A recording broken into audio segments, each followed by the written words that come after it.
Hello, and thank you for joining me in Annie Stories. Today I'll be reading What the Moon Saw by Hans Christian Andersen. As I had previously said in part 1, this is a painter's recount of a series of unrelated events, told to him by the moon. This video will be a reading of the next 10 evenings, in which several of them are quite depressing. So without further ado, let us begin. What the Moon Saw. 13th Evening. I peeped through the windows of an editor's office, said the moon. It was somewhere in Germany. It was well furnished. There were many books and a perfect chaos of papers. Several young men were present, and the editor stood by the desk. 2 small books, both by young authors, were to be reviewed. This one has been sent to me, he said. I have not read it yet, but it is nicely got up. What do you say about the contents? Oh, said one, who was himself a poet. It is pretty good, a little drawn out perhaps, but he is a young man still. The verses might be better, but the thoughts are sound, if a little commonplace. What are you to say? You can't always think of something new. You will be quite safe in praising him, though I don't suppose he will ever be a great poet. He is well read, a first-rate Oriental scholar, and he has judgment. It was he who wrote that nice article on my reflections on domestic life. One must be kind to a young man. But he must be a regular fool, said another man in the room. Nothing is worse in poetry than mediocrity, and he will never rise above it. Poor fellow, said a third, and his aunt is so delighted with him. It is she, Mr. Editor, who found so many subscribers to your last translation. Oh, the good woman! Well, I have reviewed the book quite briefly. Unmistakable talent, a welcome offering, a flower in the garden of poetry, well got up, and so on. But the other book, I suppose the author wants me to buy it. I hear it is being praised. He has genius. Don't you think so? Oh, they all harp upon that, said the poet, but he talks rather wildly, and the punctuation is most peculiar. It would do him good to pull him to pieces a bit, and enrage him, or he will think too highly of himself. But that would be rather unreasonable, cried another. Don't let us carp at his small faults. Rather, let us rejoice over his good points, and he has many. He beats all the others. Heaven preserve us! If he is such a genius, he will be able to stand some rough handling. There are plenty of people to praise him in private. Unmistakable talent, wrote the editor, with the usual want of care. That he can write incorrect verses may be seen on page 25, where there are 2 false quantities. A study of the ancients is recommended, and so on. I went away, said the moon, and peeped through the window into the aunt's room, where the cherished poet sat, the tame one. He was worshipped by all the guests and quite happy. I saw the other poet, the wild one. He was also at a large party, in the house of one of his admirers, where they were talking of the other poet's book. I mean to read yours too, said Maecenas, but you know, I never tell you anything but what I think, and to tell you the truth, I do not expect great things of you. You are too wild and too fantastic, but I acknowledge that as a man you are very respectable. A young girl sat in a corner, and she read in a book these words: Let stifled genius lie below, while you on dullness praise bestow. So has it been from ages past, and will be while earth doth last. 14th Evening.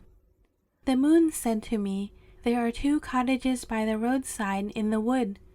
The doors are low, and the windows crooked, but the buckthorn and the berberis cluster round them. The roofs are overgrown with moss, yellow flowers, and house leek. There are only cabbages and potatoes in the little garden, but near the fence is a flowering elder bush, and beneath it sat a little girl. Her brown eyes were fixed upon the old oak between the cottages. It had a great gnarled trunk, and the crown had been sawed off, and the stork had built his nest on top of the trunk. He was standing there now, clattering his beak. A little boy came out and placed himself beside the girl. They were brother and sister. "What are you looking at?" he asked. "I am looking at the stork," she said. "The woman next door has told me that he is going to bring us a little brother or sister tonight, and I am watching to see them come." "The stork won't bring one," said the boy. "Our neighbor told me the same thing, but she laughed when she said it, and I asked if she dared swear by the name of God, and she dared not. So I know very well that all that nonsense about the stork is just something they make up for us children." "Where will the baby come from, then?" asked the girl. "Our Lord will bring it," said the boy. "God has it under his mantle, but nobody can see God, and so we shall not see him bring it." Just then a gust of wind rustled through the leaves of the elder bush, and the children clasped their hands and looked at each other. It must be God sending the baby. They took hold of each other's hands. The cottage door opened and a woman appeared. "Come in now," she said. "Come in and see what the stork has brought. It is a little brother." The children nodded. They knew well enough he had come. 15th evening. "I was passing over Limborg Heath," said the moon, "and I saw a lonely hut by the wayside. Some leafless trees grew round it, on one of which a nightingale was sitting. It had lost its way. I knew that it must die of the cold, and that it was its swan song I heard. At daybreak, a caravan came along of emigrant peasants, on their way to Bremen or Hamburg to take ship for America, where good fortune, the fortune of their dreams, was awaiting them. The women were carrying the babies, and the bigger children skipped along beside them. A wretched horse drew a van on which were a few miserable articles of furniture. A cold wind blew, and a little girl clung closer to her mother, who looked up at my waning disk, and thought what bitter need they had endured at home, and of the heavy taxes which could not be paid. Her thoughts were those of the whole caravan, so the red dawn shone upon them like a glimmer from the sun of fortune, which was about to arise. They heard the song of the dying nightingale, and to them it was no false prophet, but rather a harbinger of good fortune. The wind whistled sharply, and they did not understand its song. Sail on securely over the ocean. You have given all that you possessed in return for the journey. Poor and helpless, you will land upon the shores of your Canaan. You must sell yourself, your wife, and your children, but you shall not suffer long. The goddess of death lurks behind the broad, fragrant leaves. Her kiss of welcome will breathe pestilential fever into your blood. Sail on over the surging waters. But the travelers listened happily to the song of the nightingale, for it promised them good fortune. Daylight shone through the floating clouds, and peasants were wending their way over the heath to church.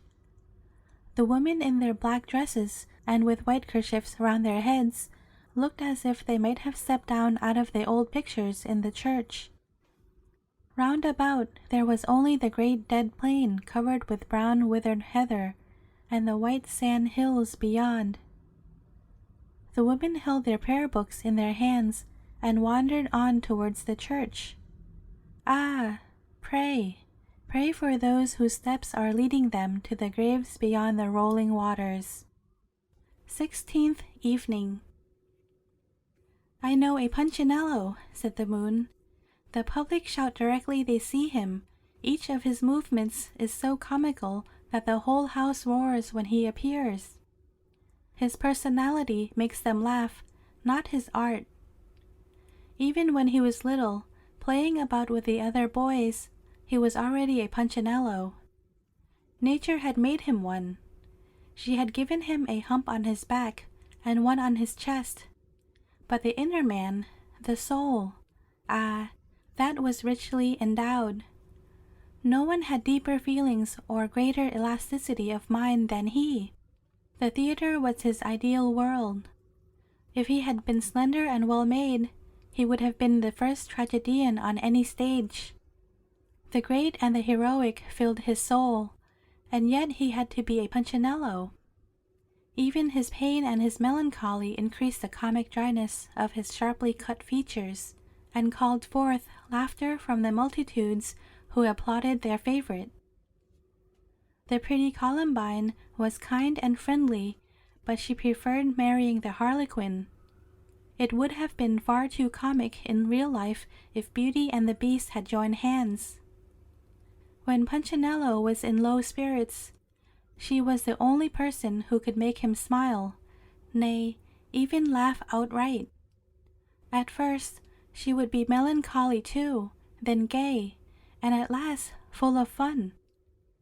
"I know what is the matter with you well enough," said she. "You are in love." "I in love," he exclaimed. "We should be a nice pair. How the public would applaud us." "You are in love," she repeated. "You are in love with me." That might very well be said, when one knew there was no question of love. Punchinello laughed and bounded into the air. All his melancholy was gone. Yet she had spoken the truth. He loved her, worshipped her, as he worshipped all that was highest and best in art. At her wedding, he was the merriest person there, but at night he wept bitter tears. Had the public seen his distorted face, they would indeed have applauded. Quite lately, Columbine had died, and on the day of her burial, Harlequin had a holiday. Was he not a sorrowing widower? The manager was obliged to produce something more than usually merry, so that the public should not miss pretty Columbine. Therefore, Punchinello had to be doubly lively.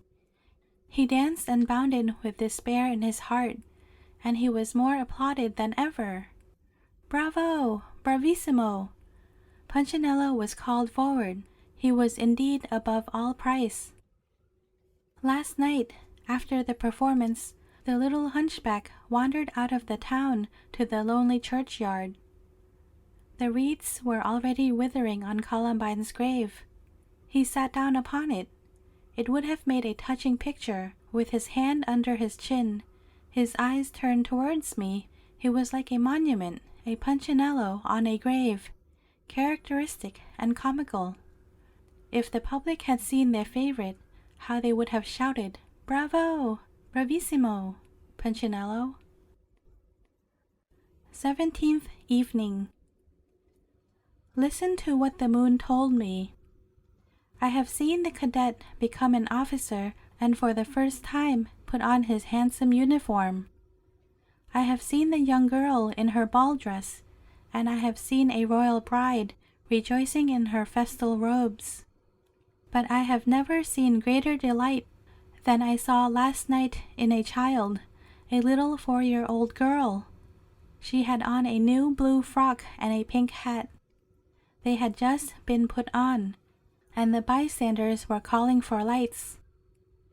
The moon shining through the window gave too faint a light. They must have something brighter altogether. There stood the little girl as stiff as any doll, holding her arms away from her dress, each finger stuck stiffly out. Oh, how her eyes glistened and her whole face beamed with delight. "Tomorrow you shall go out in them," said the mother, and the little girl looked down at her frock and smiled contentedly. "Mother," she said, "what will the dogs think when they see me in all my pretty things?" 18th evening. "I have told you," said the moon, "about Pompeii, that city of the dead resuscitated, and again ranking among living places. I know another town even more fantastic.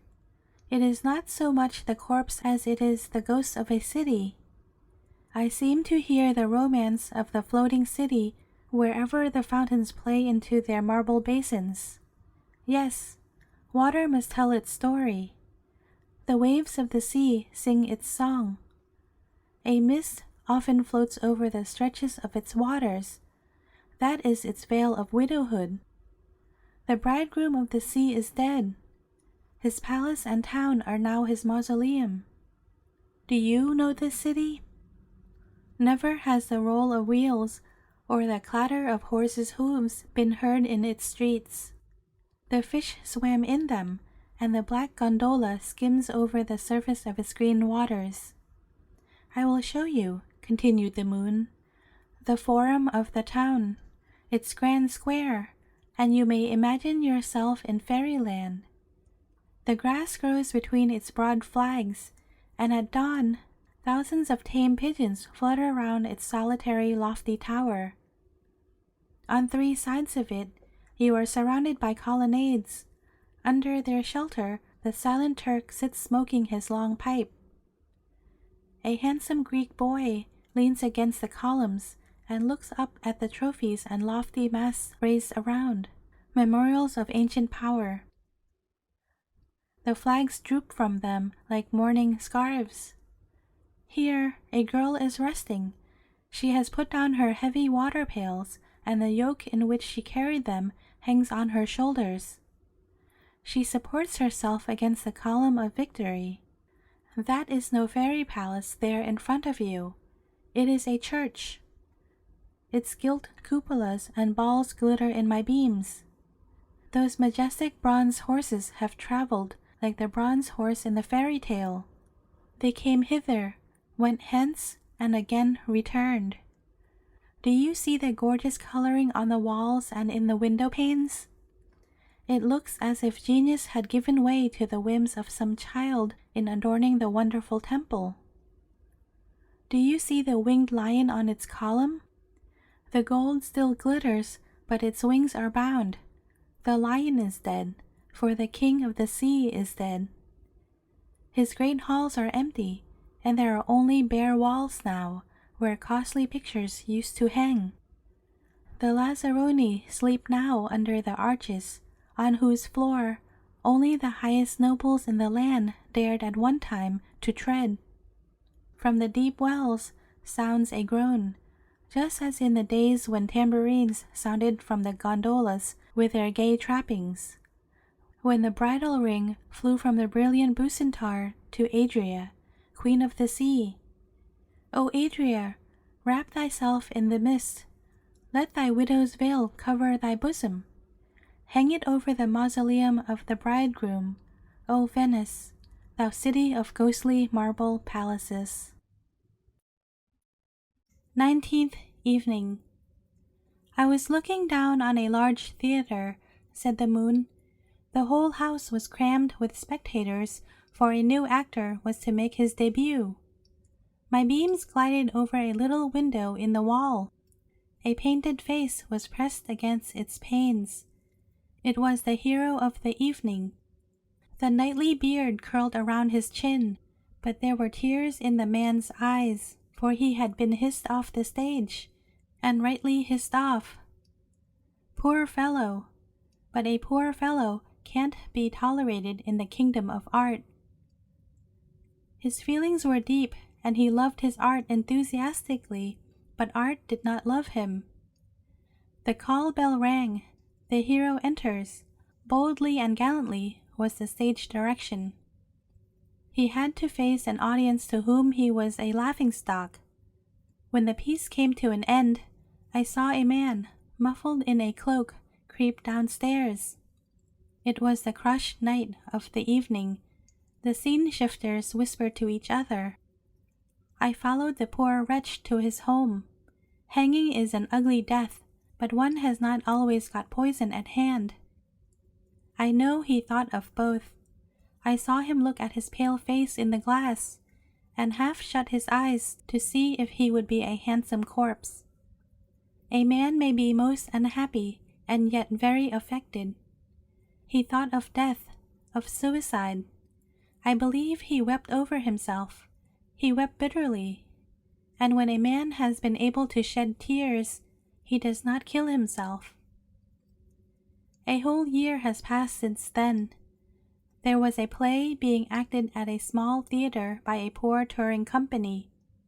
I saw a well-known face, the painted cheeks and curly beard. He looked up at me and smiled, and yet he has been hissed off the stage only a minute ago. Hissed by a miserable low-class audience in a wretched theater. Tonight a poor hearse drove out of the town gates, not a soul following it. It was a suicide, our poor painted despised hero. The driver was the only mourner, nobody else, only the moon. The suicide is laid in the corner of the churchyard, under the wall. The nettles will soon shoot up, and the grave diggers will throw weeds and rubbish on it from the other graves. 20th evening. I come from Rome, said the moon. There in the middle of the town, on the summit of one of the 7 hills, stand the ruins of the palace of the Caesars. The wild fig grows now in the crevices of the walls, covering their nakedness with its broad grayish-green leaves. The donkey treads down its laurel hedges among the heaps of stone, and browses on the barren thistle. Here, when once the eagles of Rome fluttered, came, saw, and conquered. There is now the entrance to a poor little hovel, plastered up with clay between 2 broken marble columns. The vine hangs like a mourning wreath over its crooked windows. An old woman lives in it with her little granddaughter. They now rule in the palace of the Caesars and show its treasures to visitors. There is only a bare wall left standing on the rich throne room. The dark cypress points with its long shadows to where the throne once stood. The earth is heaped high over the ruined floor, and the little girl, now sole daughter of the Caesars, often brings her footstool there when the evening bells ring. She calls a keyhole in the door close by her balcony, for she can see half Rome through it, as far as the mighty dome of St. Peter's. Silence reigned, as always, this evening when the little girl came out into the full light of my beams. She was carrying a water jar of antique shape on her head. Her feet were bare.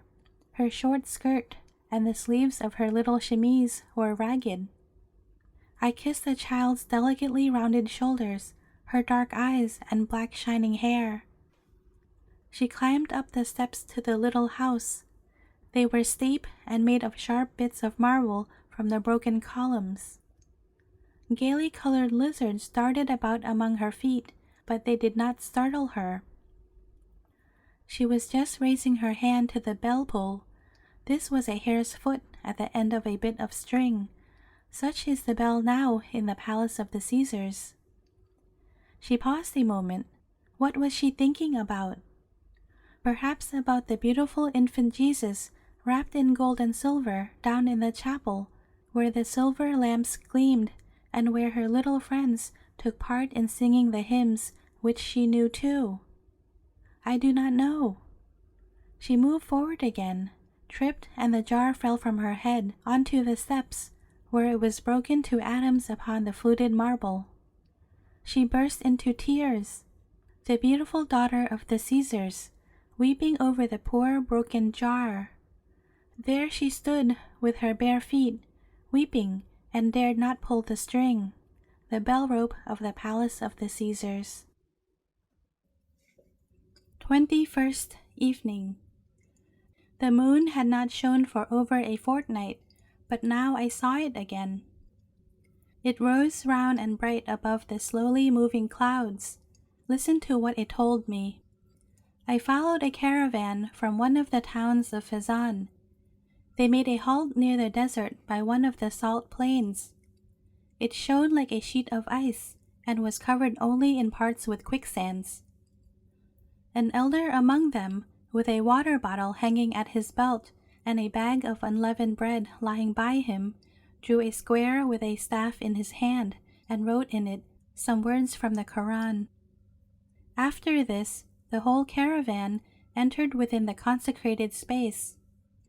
A young merchant, a child of the sun, I saw it in his eyes, and in the beautiful lines of his figure rode his fiery white steed thoughtfully.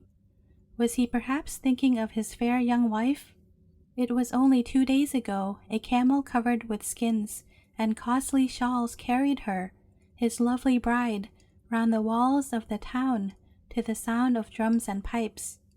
Women sang, and festive salvos were fired.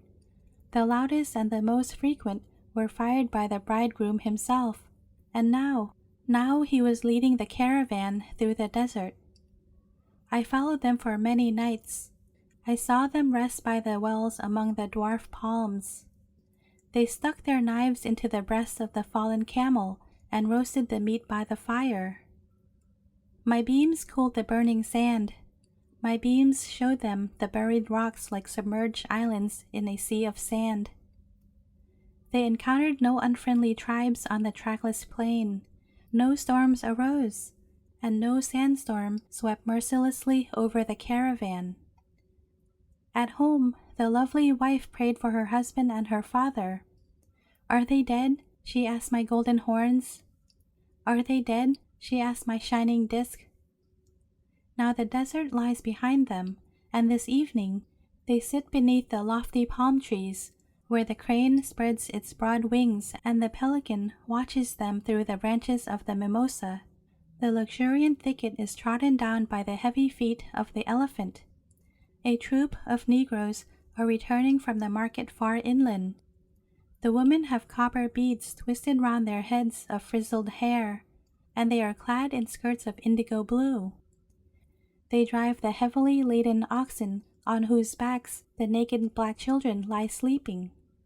A Negro leads by a rope a young lion which he has bought. They approach the caravan.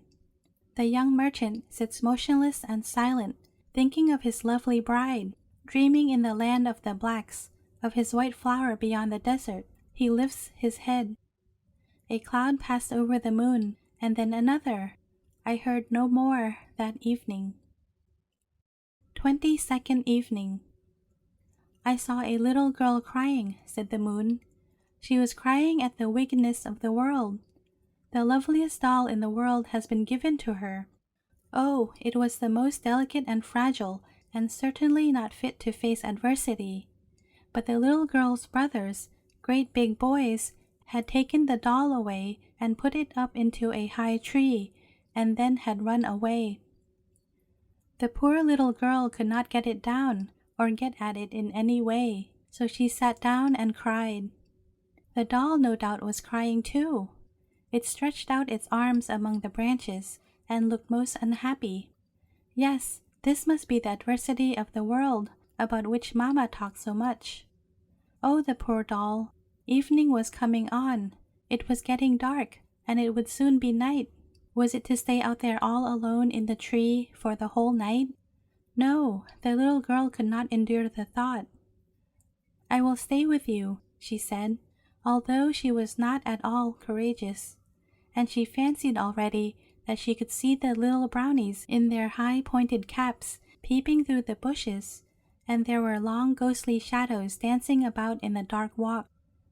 They came nearer and nearer, and stretched out their hands towards the tree where the doll was sitting, and they laughed and pointed their fingers at her.